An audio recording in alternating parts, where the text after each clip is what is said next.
آپ نے کبھی یہ دیکھا کہ کوئی ڈاکٹر پرچون کی دکان چلا رہا ہو، یا کوئی انجینئر مدرسے میں پڑھا رہا ہو، دینی تعلیم دے رہا ہو، یا کوئی مولوی،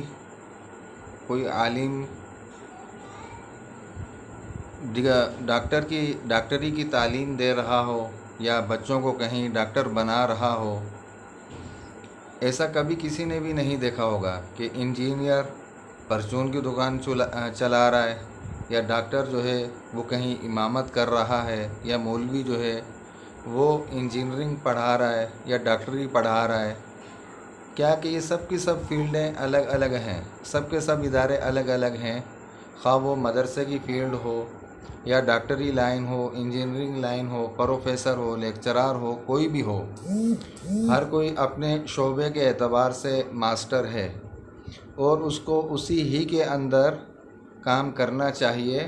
اس کے دائرہ کار سے باہر نکل کر نہیں کام کرنا چاہیے، کسی دوسرے کی فیلڈ کے اندر انٹرفیئر نہیں کرنا چاہیے۔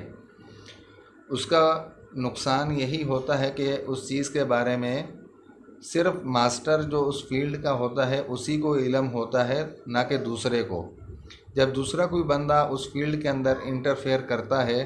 تو لازمی بات ہے سوائے اپنی بونگیاں مارنے کے اور کچھ نہیں کرتا۔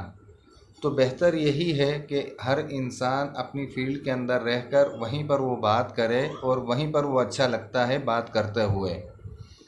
قرآن پاک اس کی تعلیم مدارس ہی میں دی جاتی ہے، اور علماء حضرات ان کی صحبت اختیار کر کے اور ان سے جو ہے قرآن پاک اور حدیث اور فقہ کی تعلیم حاصل کرنے کے بعد انسان جو ہے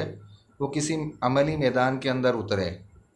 اب یہ نہیں کہ اپنے طور پر ریسرچ کی، مطالعہ کیا، کوئی چیز مل گئی اور اس کو جو ہے وہ معاشرے کے اندر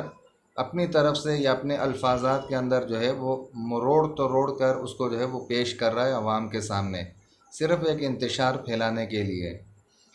سب سے آخر میں دین و اسلام ہی ایسا بچتا ہے جو ہر فیلڈ کا بندہ اس کی چوائس کر کے اور یہ کہ اس کا ٹھیکیدار بن کر بیٹھ جاتا ہے۔ تو برائے مہربانی زندگی کے آخری حصے میں ایسے کام کرنے سے گریز کریں۔ اگر دین و اسلام سے اتنی زیادہ محبت ہے اور اتنا پیار اور عقیدت ہے تو زندگی کا وہ حصہ جو اللہ تبارک و تعالیٰ نے کہا کہ سب سے زیادہ پسندیدہ عبادت جو ہے وہ انسان کی جوانی کی عبادت ہے، اس کے اندر انسان کو جو ہے وہ دین و اسلام کی خدمت کرنی چاہیے اور اپنا وقت دینا چاہیے دین و اسلام کے اندر، نہ کہ زندگی کا وہ حصہ کہ جب ہر انسان اس دوسرے انسان سے اکتا جاتا ہے اس کے بڑھاپے یا ضعیف العمر ہونے کی وجہ سے، جب وہ گردن تک پورے کا پورا قبر میں چلا جاتا ہے تو وہ زندگی کا حصہ دین و اسلام کے لیے وقف کرنے کا کیا فائدہ؟ وہ صرف نکتہ چینی اور یہ کہ علماء کے خلاف لوگوں کو ورغلانا